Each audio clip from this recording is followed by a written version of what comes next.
I চুপ কর সবাই, ক্লাসটারে কি মাছের বাজার বানাতে চাস তোরা? নালায়েক লাফাঙ্গার দল।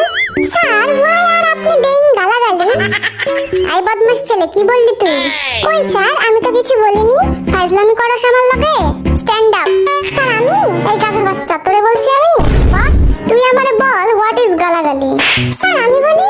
আই তোরে জিগাইছি আমি? স্যার আমি কিন্তু জানি গালাগালির সংজ্ঞা, বলবো নাকি? এই স্যারের বাসি তো বাজেই না। আর একজন যদি একটা কথাও বলছিস, এটা তোদের পিঠে ভাঙবো আমি। আই পিছের বড় চুলালা, দাঁড়া তো। তুই খুব বদমাশ, তোর চেহারা দেখেই বোঝা যায়। কি বলেন স্যার, আমি তো একটা মাসুম বাচ্চা। তুই যদি মাসুম হোস তাহলে মাসুম কে? আচ্ছা এসব বাদ দেওয়া যাক, ক্লাস শুরু করি তাহলে। আমি সবাইকে কিছু প্রশ্ন করব, দেখি কে কেমন পারে। আই পিছের পোলা, 10টি পশুর নাম বল। 5টা গরু আর 5টা ছাগল স্যার। কি? Oh no no no no!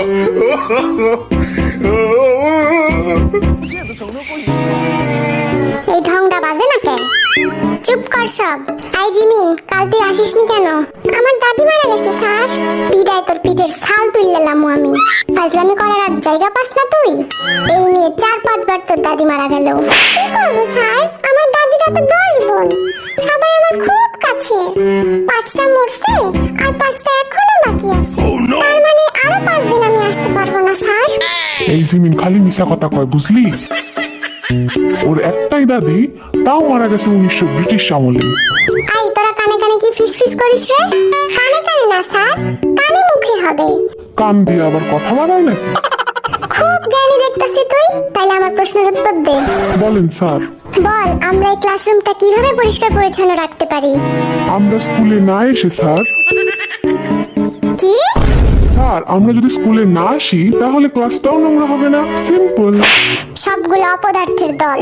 I B বল, আমি যদি তোকে 7টা বিড়াল আর 3টা কুকুর দেই, তাহলে তোর কাছে মোট কতগুলো প্রাণী হলো? 11টা স্যার। এই শিখছিস এতদিন? কারণ স্যার আমার কাছে তো আগে থেকেই একটা কুকুর আছে, তাইলে তো 11টাই হলো। আল্লাহ গো, এই আমি কই আইছি? কি রে সুগা, মন খারাপ কেন তোর? কই না তো স্যার। আরে লজ্জা পাস না, বন্ধু ভেবে বলে ফেল। কাল 1 ঘন্টা মিমের জন্য কোচিং এর বাইরে দাঁড়াইছিলাম, কিন্তু মিমের দেখা পাইলাম না। এই তোর লজ্জা শরম নাই? তুই স্যারকে এসব বলতেছিস? স্যার আপনিই তো কইলেন লজ্জা না পাইতে। চুপ কর বেয়াদব। এবার জাঙ্কুক বল, সূর্য পশ্চিম দিকে ওঠে না কেন? আমি পরীক্ষায় পাশ করি না বলে। Oh no কি? no no! কারণ আমার মা বলেছে আমি যেদিন পাশ করব সেদিন নাকি সূর্য পশ্চিম দিকে উঠবে।